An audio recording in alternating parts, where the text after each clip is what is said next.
Alright, ready? Yeah. Pray the Lord my soul to take. Yeah. So deep in the thought, from them days I fought and them nights I cried, cause I felt that the struggle in my heart would never subside down to my last. With a bag and a book on that bus stop bench to my sick defense with a slick 6 cents. Had me gunning so hard running out of that trench, and now I made it. And I ain't planning on fading. I do this for my family forever, they've been waiting. I promised to my mother, her son's death gon' be the greatest. I can put that on my brother. Fuck chasing being famous, now watch me bear all this weight as I rise to upper class. Boston Mass upon my back throughout this 1,000,000-mile dash. Every time I see the mirrors, it just don't get any clearer. Why's a man in every form until I'm carried by them bearers? God plotted out this journey, so I learn from most mistakes. Do what it takes till my legacy's engraved with all the greats. This music that I'm making, opportunities I'm taking from the struggles I was laced in. Better placement can't erase it. Hear me, Lord. The original Big J out of Boston, Mass. I'm an MC, hip-hop artist. My first rhymes I probably wrote at about 8 years old. I was in my room and I was watching MTV, and I actually watched a Juvenile video that came on, and I couldn't understand a word he was saying. So I looked at the screen and I just said, you know what, I can do exactly what he's doing. There's no reason that I cannot do what he's doing. No one can really understand what he's saying, and I know I speak perfectly clearly.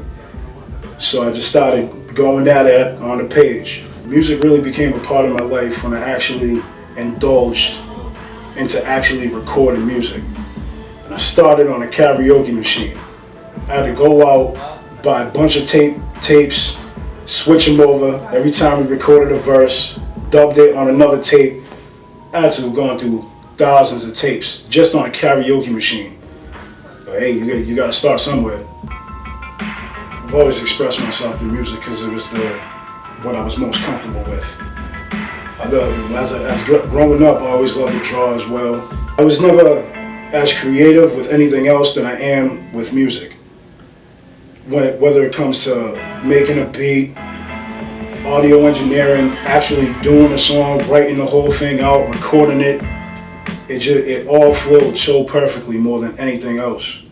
Just like when I was younger, I actually was just chilling one day and I realized that I could beatbox.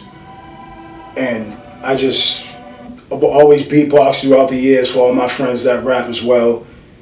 And they always loved it. So I was like, maybe I could take this beatboxing to another level. So I remember I was over one of my friends' houses and they had a drum pad. And I just started fucking with it. And I was fucking with it for like a good 20 minutes. My friend came back in the room and said, yo, that shit is fire. We gotta record that. And ever since then, it was just, whenever I get the chance, I'll produce a beat. I never really took it too seriously because I'm more focused on MCing. But in the long run, I'll definitely hop back on it. I will definitely do music no matter what. Even if I'm 80 years old and a rocking shit, my great-grandchildren are still gonna hear me rapping. No matter what. I don't care what happens in my life, this music will always be a part of it. It's so deep in my soul and my heart that there's just no getting rid of it. Ever. It's like AIDS. This music is like AIDS. I got this for life until the death of me. Straight up. Drop. POS up, roll up and rip your chest up. That type of shit I spit will have you sucker niggas less of. I kill it for the realest, yeah, realer niggas who listen, who live their life as a mission, and on your hustle they pissin' on. Straight dropping, minds popping, my thoughts thumping, hard rocking, streets flocking, the blood rushing. CEO, I created my own path, cutthroat and for the top and seeking that last.